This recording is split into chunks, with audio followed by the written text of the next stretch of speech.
gelsin. Ondan sonra biçimden bir tane setini alıyor. Künyesi yere düşüyor. Kolyeyi alıyor. Silahla birlikte susturuculu silahla. Poşetin üstüne koyuyor çıkıyor. Yani 5-6 dakika içeride Kazım Yazık yerde bağırıyor, çağırıyor, kimse de yok. Bunlar böyle yani işler acısı. Allah çok şükür. Kendisi abi bilmiyorum. Hafta içinde bakalım. Öyle tize. Açık sertifle. Belki büyük göz boyatmak için de yapıyor.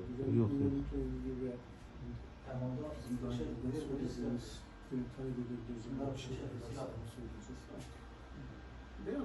Yani kişisel güvenliğin dışında yapacak bir şey yok. Yalnız kalmak gerekiyor. Bu işte benim anladığım yani burada gözüküyor. Yazık adamın bir şey değil. Yalnızlıktan yapmış. Yani dünyada olsa da oraya bir şekil olmayacak. Yani kötü. Her tarafından kötü. Haber herhalde biz böyle böyle.